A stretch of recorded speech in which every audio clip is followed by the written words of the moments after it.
Hey guys, Crewman here. So if you guys have been watching my videos, you'll know that I have this 1660 Super Rig. Basically got it in a lot. Long story short, I sold a bunch of the parts and I ended up getting the 1660 Super Rig free. So I wasn't really sure what to do with it. And I sold some of the 2060s to Sadie Sometimes, link down below, who basically said you should look into solo mining. And I was about to brush her off, and then I thought about it. I said, okay, I'll listen. So after explaining it to me, I basically did the math, as you can see right here. And all I had to do, if say I was to mine RXD like was recommended, I just had to hit one block and I was good. So I did a little bit more digging, right? And I looked at the hash rate of Radiant, and it was around January 4th when I started. You can see it's pretty low. And I also looked at NEXA, which was pretty low as well. And what Sadie said was the best thing you should look at doing is just bouncing between coins as you see the network start to dip. And with two pretty weak networks in terms of hash rate and ones that that don't use a lot of power and that are actually pretty cheap, as you can see right here, it only cost me about $44 to run them. I was like, all right, you know what? Let's take this gamble. What's the worst that could happen? So, of course, after about a day, I hit a block of Radiant. And I was like, okay, well, that's fun. So I'm already up 30%. So let's just keep going.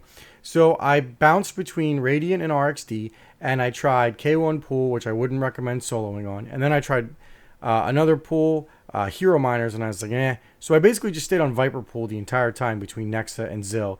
Or NEXA and RXD, and I would very much recommend Viper Pool for this. And I ended up hitting another block of RXD like 20 days later. So as you can see, I ended up hitting about 99,000 RXD, as Viper Pool I think takes out 500 RXD per block. So if we look at the value of what I could have mined, right?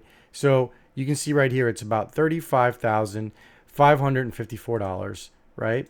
Or NEXA, not dollars, I wish. So if we, let's go check that one more, 35,154. So that's about $54 I could have mined for the month at the current value. Now, if we look at what I actually did, 99,000, you can see I made about triple the amount of money. At today's value, of course. So was it worth it? I think it was worth it. I have no complaints, really. The only thing I would say, though, is I wouldn't recommend scaling this, like, in terms of my total farm, right? Because say I was to go crazy and put all of my rigs on it. Say I hit one block per rig I have. So I have like 12 rigs total, right? So that's what? If I do some quick math here, right, that's about, if it's 50,000 times 12, that's about 600,000, right? So if we put 600 in here, 1, 2, 3, we get $924. While that would be a lot, it would lead to me losing about $600 in terms of how much my electric bill costs. And that's assuming I got lucky and hit all of that. You don't know what you get for solo mining.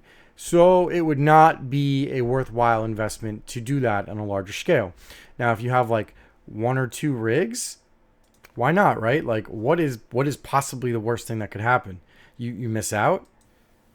So I plan on doing it for at least another month, because worst case, I fail to mine anything next month, and then I'm still a little bit profitable. So finally, should you do it? Like I said before, I feel like there's a bell curve between the risk and reward. The more rigs you have on it, the less likely, or the more likely you will be to hit a block. But at what cost? So if you, like I said, if you're a very small farm and you have like 1 or 2 cheap rigs, or even if you're a large farm and you have like a random 1660 super rig, or a rig that you don't know what you want to do with that's efficient, why not? You might as well try it. It can't hurt. I mean, worst case, you're out some power. This was a fun experiment. You know, I've never really solo mined before, and I really enjoyed doing this, and I'm going to do it again. It's kind of a thrill every day to check your 1660 supers. You're like, did I hit a block? Did I hit a block?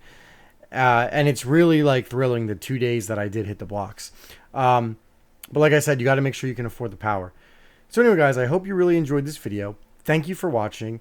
Let's go 1660 supers, the most profitable GPUs of my farm this month. I can't believe I'm saying that.